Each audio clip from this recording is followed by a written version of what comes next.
अस्सलाम वालेकुम एवरीवन। आज मेरा नाम अलीशा खलील है और आज हम short and long term cost, sunk cost and incremental cost और उसके साथ साथ इम्प्लिसिट एंड एक्सप्लिसिट कॉस्ट के बारे में भी हमने स्टडी करना है। तो हमारी वीडियो स्टार्ट होती है। Implicit cost. An implicit cost is a cost that has already occurred but not necessarily shown or reported as a separate expense. ये हमें रिप्रेजेंट करती है लॉस ऑफ इनकम, पर ये हमें लॉस ऑफ प्रॉफिट जो है ये हमें रिप्रेजेंट नहीं करती। इसकी एग्जांपल एक ऐसी, अगर कोई इंसान एक न्यू बिज़नेस स्टार्ट करता है और उसमें वो दिन रात मेहनत करता है, जिसकी परचेजिंग, इन्वेंट्री की सेलिंग और साथ में मार्केटिंग वगैरह एवरीथिंग वो बंदा ख़ुद ही मैनेज करता है, लेकिन जब उसको प्रॉफिट आता है उसमें से वो ख़ुद के लिए सैलरी नहीं निकाल। उसका रीज़न ये होता है, वो सोचते हैं जो मैं अपने लिए सैलरी निकालूंगा वो दोबारा बिज़नेस में ही डाल देंगे ताकि वो ज़्यादा हमें प्रॉफिट हो। तो इसी वजह से उस बंदे ने वो जो अमाउंट है, वो जो मनी है, जो अपनी उसकी जो पर्सनल सैलरी है उसने तो अगर की है, लेकिन वो स्टार्ट में निकालता नहीं है जस्ट बिकॉज ऑफ अपनी इंक्रीज़ करने के लिए रेवेन्यू को।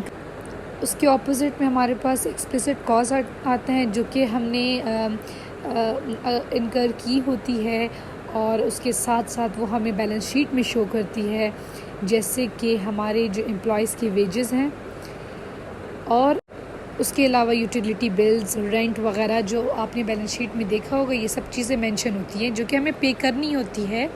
ठीक है, तो ये हमें साफ ऊपर नज़र आती है।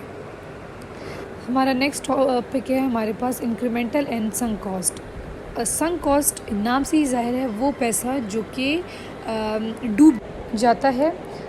इसकी एग्जांपल मैं आपको ऐसे दे सकती हूँ कि अगर एक ब्रिज बन रहा है और वो कम्प्लीटली फिनिश नहीं हुआ है और सडनली सैलाब आ जाता है, और जितना हमने उसमें मटेरियल यूज़ किया है और जो चीज़ें हमने यूज़ की उसमें एम्प्लॉयज़ वर्क कर रहे हैं, मज़दूर काम कर रहे हैं, उसकी वेजेस जा रही हैं, इलेक्ट्रिसिटी बिल, एवरीथिंग, और सैलाब आता है और वो पूरा पुल जो हमने बनाया होता है हाफ, वो सारा टूट जाता है, बर्बाद हो जाता है। तो उसे हम संक कॉस्ट कहेंगे, क्योंकि उसमें जितनी भी हमारी कॉस्ट लगी है ना वो रिकवरेबल नहीं है, उसे हम दोबारा रिकवर नहीं कर सकते हैं, किसी भी सूरत में नहीं कर सकते हैं, क्योंकि वो एक नेचुरल डिज़ास्टर था, वो हो गया, अब वो ख़त्म हो गया। इसकी डेफिनेशन में भी है the money that has already been spend and can not be recovered, it's called sunk cost. ठीक है, तो वो जो हम फ्यूचर बिजनेस जो लेते हैं उसमें से हम इसको एक्सक्लूड करेंगे, उसको हम इंक्लूड नहीं करेंगे। ठीक है, फिर हमारे पास इंक्रीमेंटल कॉस्ट। इंक्रीमेंटल कॉस्ट वो कॉस्ट होती है जब हम प्रोडक्शन कर रहे हैं, फॉर एग्जांपल पेन की कंपनी है हमारे पास और हम एक दिन में 1000 बनाते हैं, और आज के दिन हमने एक एडिशनल पेन बनाया, एक दिन में 1000 पेन बनाते हैं, आज हमने 1001 एक एक्स्ट्रा पेन बनाया। उस एक्स्ट्रा पेन बनाने में कितना हमारा ख़र्चा आया है, क्योंकि हमने एक और यूनिट प्रोड्यूस किया है, उस यूनिट को प्रोड्यूस करने में हमारा रॉ मटेरियल यूज़ हुआ है, कितनी इलेक्ट्रिसिटी यूज़ हुई है, कितनी मेहनत यूज़ हुई है एम्प्लॉयज़ की, तो वो सब हम उसमें उस कॉस्ट में हम उसको मेंशन करते हैं। ठीक है, मतलब इंक्रीमेंटल कॉस्ट वो वाली कॉस्ट होती है जो एक एक्स्ट्रा अमाउंट या एडिशनल यूनिट बनाते वक्त जो हमारा वो जो प्रोडक्शन कॉस्ट आती है उसे कहते हैं इंक्रीमेंटल कॉस्ट। नेक्स्ट टॉपिक है हमारे पास short term and long term cost. Short term cost वो कॉस्ट होती है जिसमें हमारे पास डिफरेंट टाइप्स ऑफ इनपुट्स होते हैं, लेकिन उस सब इनपुट में एक ऐसा इनपुट होता है जो कि फ़िक्स्ड हो।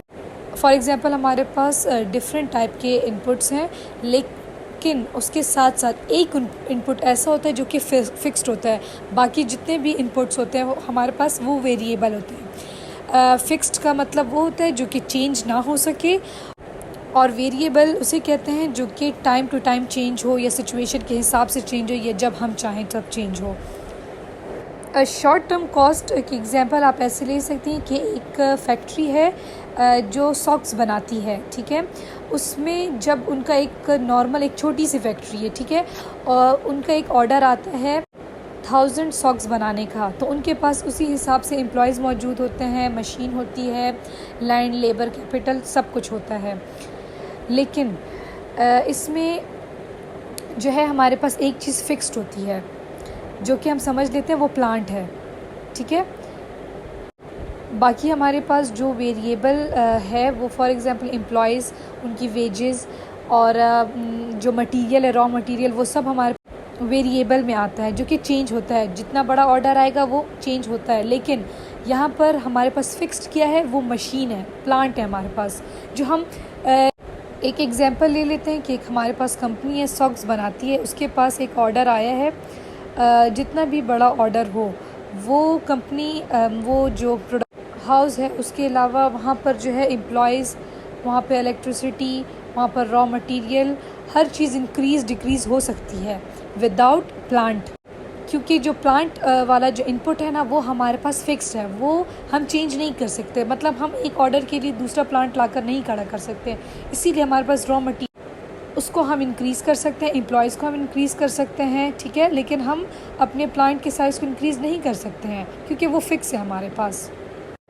लॉन्ग रन में हम क्या करते हैं, इसमें हमारे पास जितने भी इनपुट्स होते हैं वो सारे वेरिएबल होते हैं। मतलब बड़ी कंपनीज़ ऐसी होती हैं जिनके हर तरह की अपॉर्चुनिटी होती है, वो इजीली अपने प्लांट को एक्सपेंड कर सकते हैं, मोर रॉ मटेरियल को इंक्रीज़ कर सकते हैं।